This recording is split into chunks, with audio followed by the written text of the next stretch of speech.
All right, everybody, welcome back to Heath Barn. Hope we're all having a great day. This is episode 119, titled I-L-L-I-N-Yipes. Going to discuss the UConn debacle. Hit that from several different angles. Then kind of talk about, do a little season summary with the players and look forward to the future a little bit. Talk about,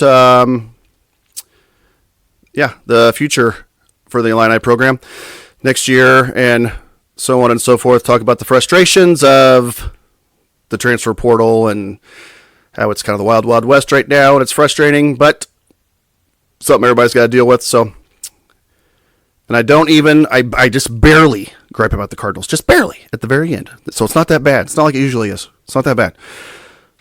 But now that the basketball is over, we'll have plenty more time to do that. But anywho, quick little episode. Thoughts on the Illinois men's basketball team. And hope you enjoy it. Heard it.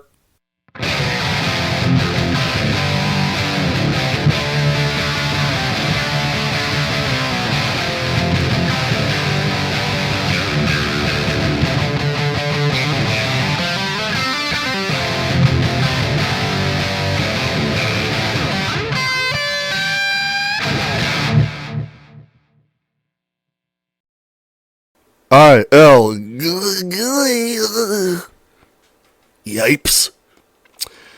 It's been a couple days. I can talk about it now. It's fine. I think I texted a couple of my buddies, like, you're better off just getting your ass kicked like that than getting beat like one in overtime with a horrible call by the refs or something like that. That one really eats at you. This one was just a complete slaughter. So, but let's chat about it a little bit. Love Brad Underwood. Think he's done an amazing job. Turn this program around, bringing it back to relevance, big time relevance. But horrible game plan. And there are things like, yes, I get it. UConn was going to beat us anyway, more than likely. But when you come into it with a horrible game plan and everybody's playing uptight and I'll go through all this, but it just kind of speeds up the process. First things first, tip off.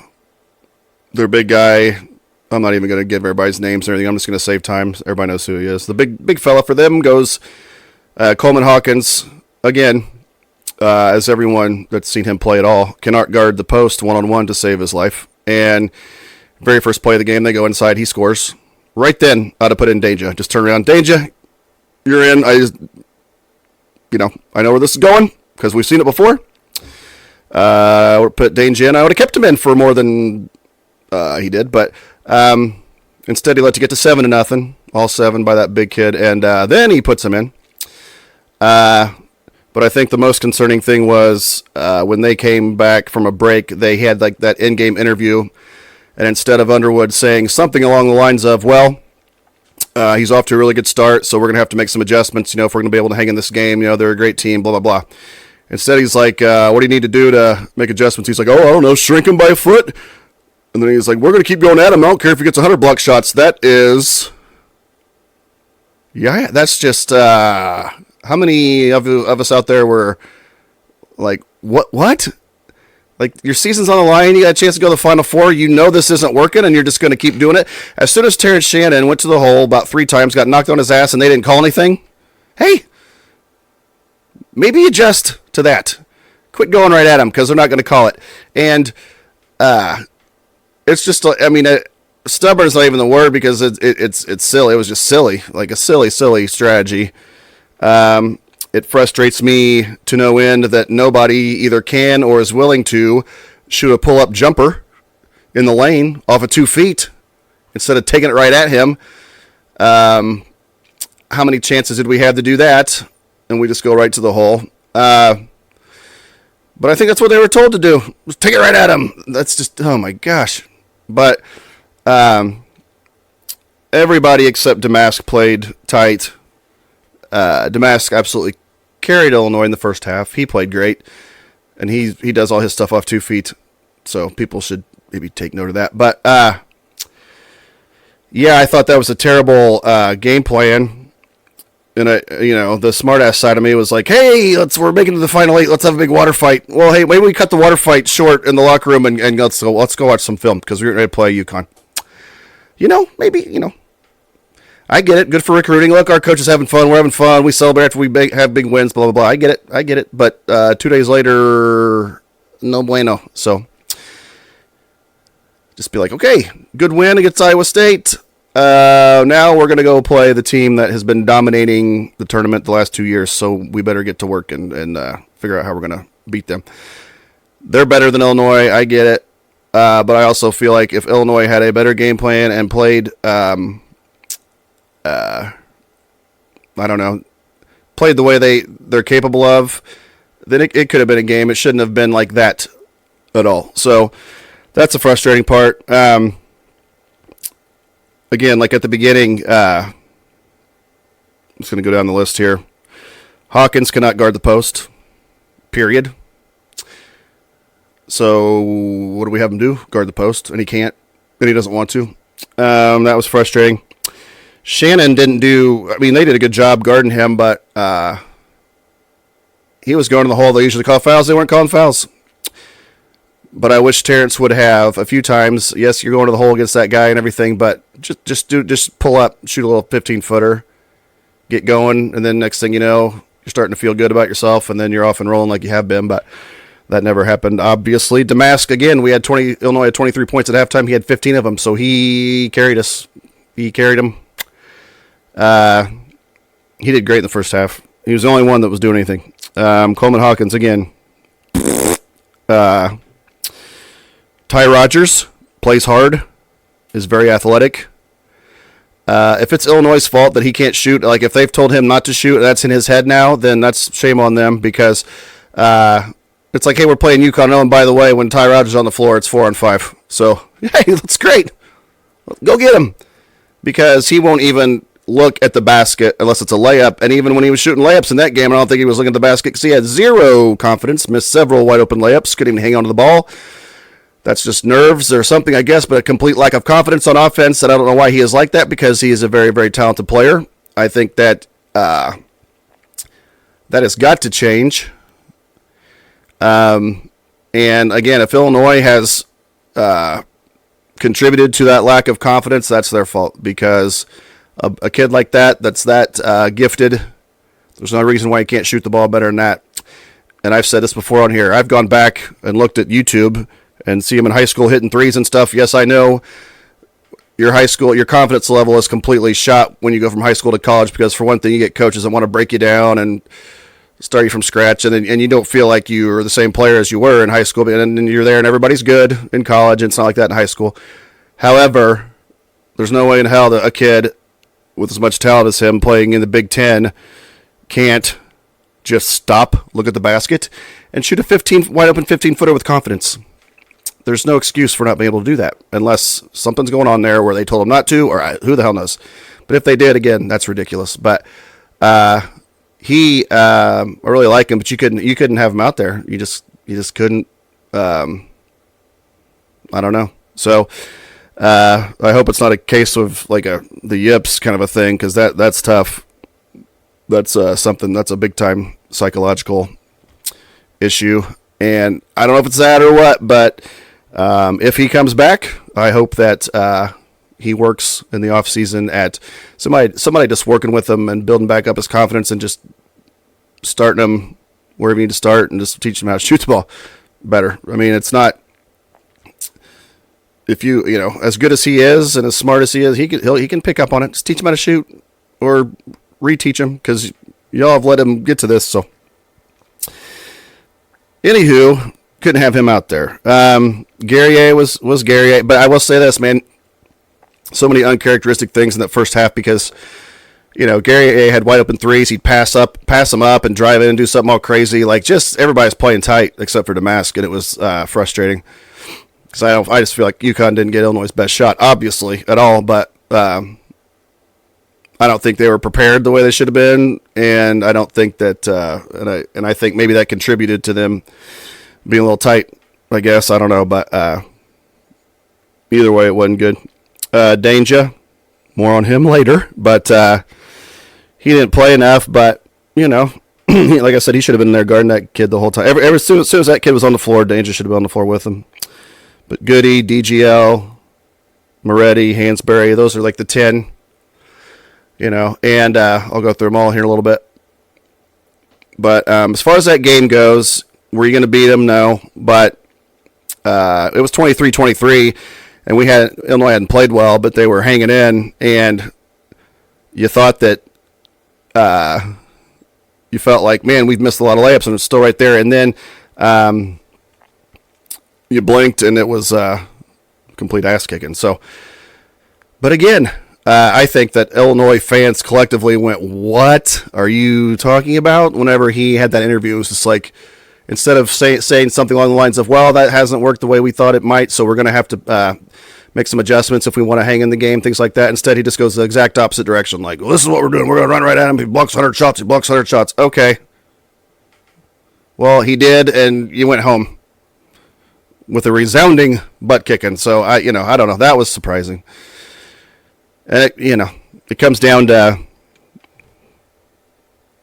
if people want to look at the big picture, great year. But the team's about what you figured. There's two ways to look at this team, in my opinion. You can look at it like 29 wins, Final 8, Big Ten championship, very, very, very successful season. And I think that would be accurate. You can also look at them like, well, won the Big Ten tournament, didn't have to go through Purdue to do that. Got to the big dance, beat Morehead State and Duquesne, 2 mid-majors, and then beat a good Iowa State team, barely by 3. Squeaked past them. An Iowa State that, by the way, like 2 or 3 years ago, I think won like 3 games. So it's not, but again, had a good year this year, but not a team that, in my opinion, you ought to beat. And then you go and get embarrassed by UConn. So to get to the Final 8, you had to beat 2 mid-majors in Iowa State. Now, part of the things that put them in that situation is being a 3 seed, and you get to play Morehead State, a 14, things like that. I get it. Duquesne, that was them beating BYU was a big upset. So that's the way the tournament works. So you can look at it like that. Farthest Illinois has made it in 20 years, Big Ten champs, blah, blah, blah. Or you can look at it like, look, they had some flaws that would pop up every 5-6 games, coach included. And yes, you made it to the Final 8, but it was embarrassing after that. So people will look at it like it was a successful season, and obviously it was. But I just, the part dwelling on the UConn stuff, which that was just not the way anybody wants to end it. But man, I don't know, I feel like there's a time there where you got to see stuff's not working, call a timeout, and make some adjustments and see what happens, because it's not like what you're doing is working at all. So maybe try to mix it up a little bit. And again, he's remembered more about basketball he's forgotten. There's the phrase. That's my bad. He's forgotten more about basketball than I know. So I should, but again, there's a little time there where it's like, okay, we'll try to settle this down a little bit.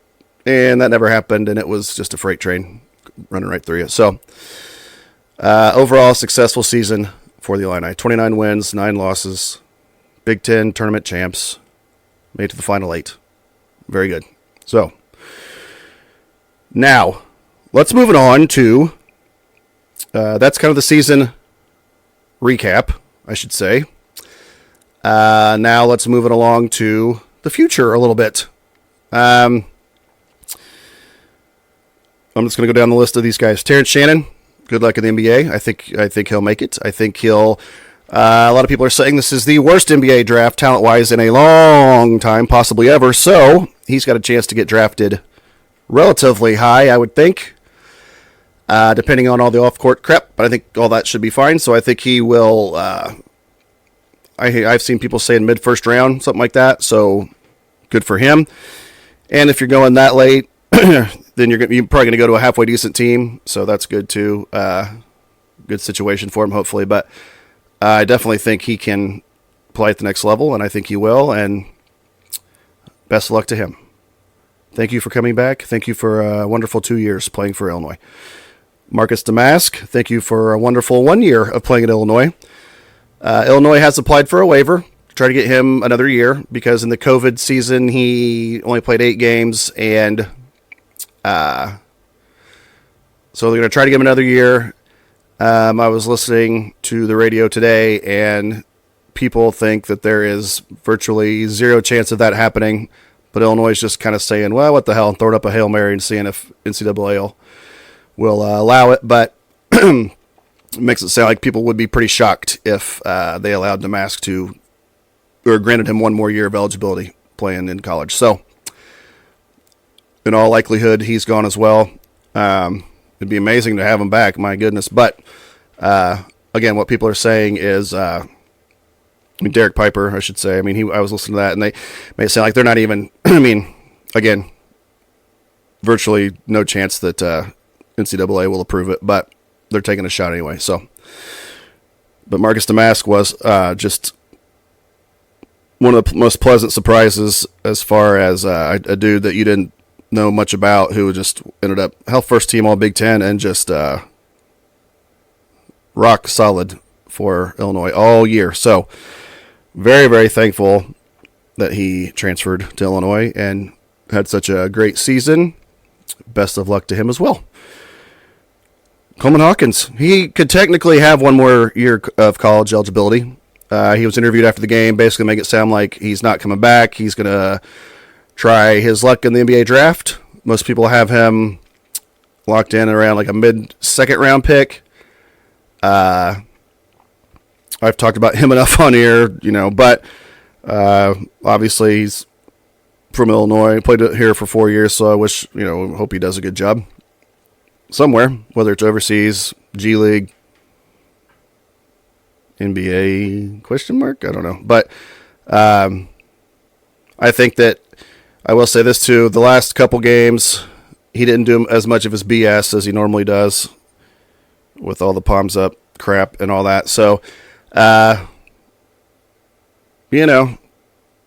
always a chance where, he made it sound like he's not coming back to Illinois. He is ready to take his chance at the next level. Now, if he goes to the NBA through all that process and they tell him he needs 1 more year, he could technically have 1 more year. And if he's saying he's done with Illinois, then technically he could transfer and go somewhere else and play for a year. But the way he's making it sound is he's going to try to go to the NBA draft and see what happens. So now, Ty Rodgers, I already talked about him. He's got to be more confident on the offensive end. Every single player that is supposed to come back, or that is, I think, flip a coin if they're going to transfer or not. Would I be surprised if Ty Rodgers transfers? Absolutely not. I hope he doesn't, but nothing surprises me, and that would not surprise me. But if he does come back, he needs to go back to being like a forward, and he needs to look at the basket. That's got to change. Can't play 4-on-5 on offense, but he's, like I said, he's athletic, smart, talented. He's just effed in the head when it comes to shooting the basketball. So that's got to stop. He's got a whole off season to figure that out. But send him my way. Hell, I'll teach him how to shoot. But I think that, again, if he stays, because it is the Wild Wild West, and you don't know what's going to happen, who's staying, who's going. But I hope he stays because,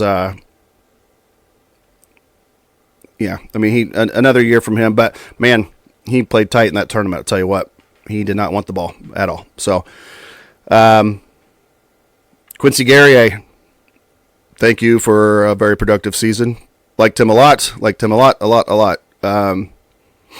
He's a guy that was only there 1 year. Him and Damask both seemed like, for only being there 1 year, I think they made a great connection with the fan base and people love him, and they're on this team that made it to the Final 8. So, thrilled that he decided to finish out his college career at Illinois, and loved him the whole time from the get-go. Very, very, very, very solid player. So, he gone too. Speaking of he gone, the Danger. Dane Danger. He's bouncing. He gone. I don't blame him. He's really talented. He was a force at times. Played his butt off towards the end of the year.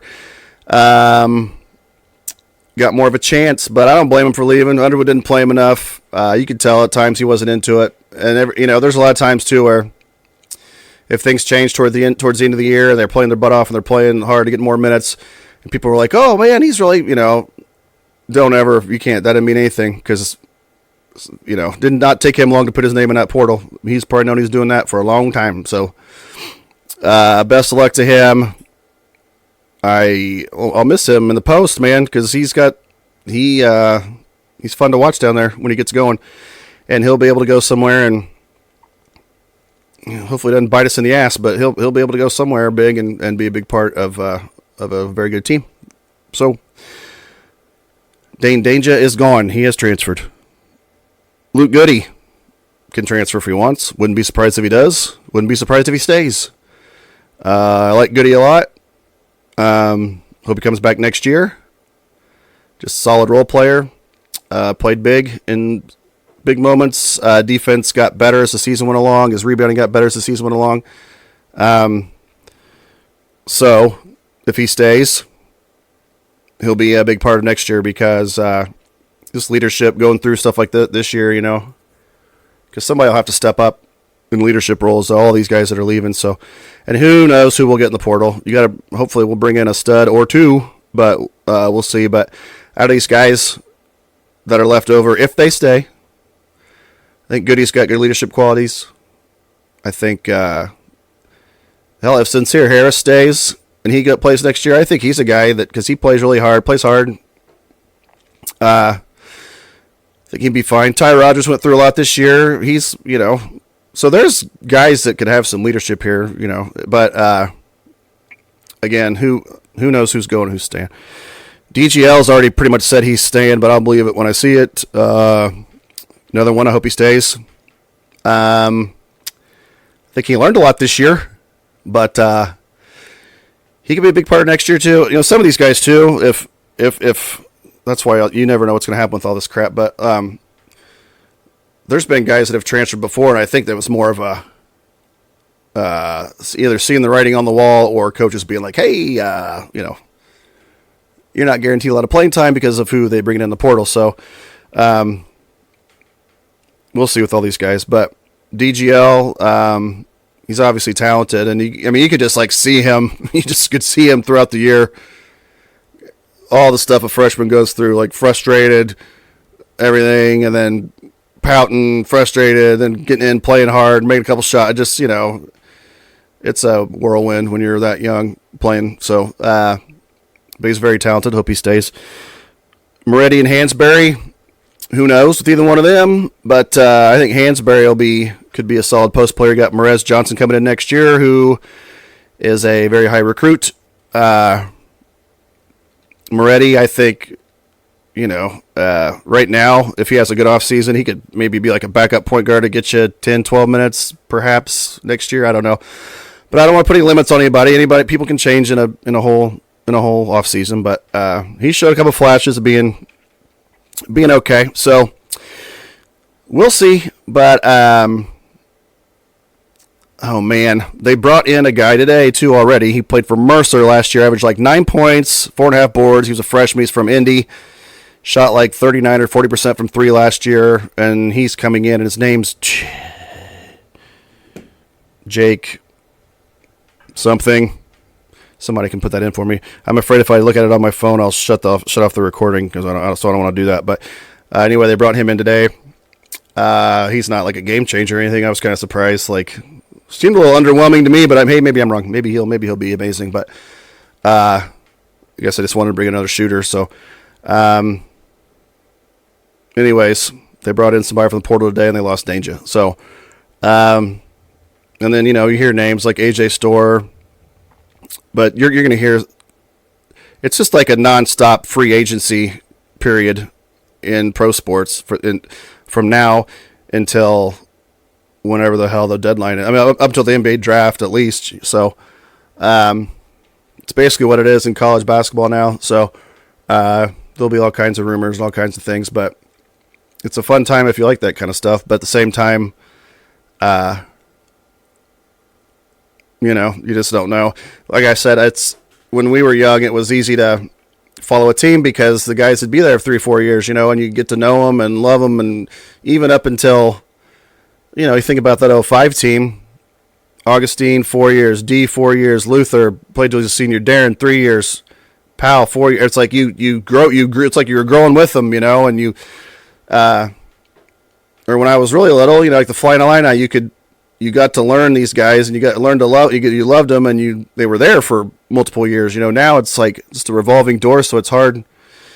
I had to tell my son today that Danger was leaving. He's like, but he's locked in now. That he's just like, well, it's okay. He's like, it's okay. It's baseball season now, so it's okay.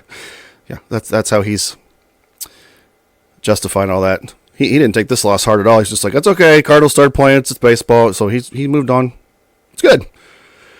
But I think that it does. It makes it harder.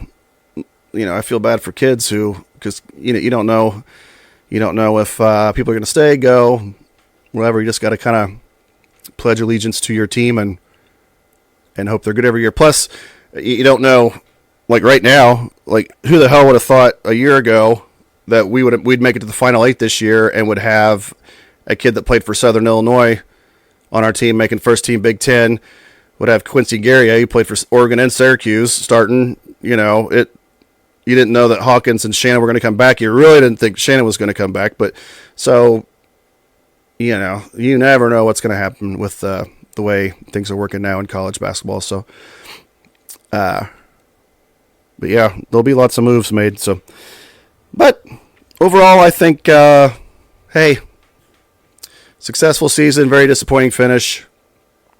Again, UConn, I just felt like, just give them your best shot. Get beat maybe 6 or 8, maybe. I thought, but good Lord. S show, if you know what I'm talking about. So, anyway, that's why the name of this episode is What in the Bleepity Blank Was That? Talking about that UConn game. But we move on. We move forward. I don't even want to see. I do this every episode. I try to sum it up with the Cardinals. They're 1-3. Pissed away the game last night. We're up 4-0. Got beat 5-4. Bullpen's already worn out. No hitting so far, except Goldie's hit a little bit, but he had a homer the first game. Arenado's got 1 hit this season. A lot of guys hitting 150-ish. They play again tonight against Mike Schilt, who should still be our manager. But hey, whatever. So anyways, 1-3 at the Dodgers. But I'll have plenty more time to talk about that here moving forward. But so yeah, we shift from basketball. Thank you for a very good season, Illinois men's basketball team. The women are playing. I think they won. They're going to the championship of the WBIT. Indiana State's in the semifinals of the NIT tonight. Go Trees! What? And besides that, I will check back in with you Thursday. Quick little episode here, summing up the Illinois basketball season, and hope you enjoyed it. And that's that.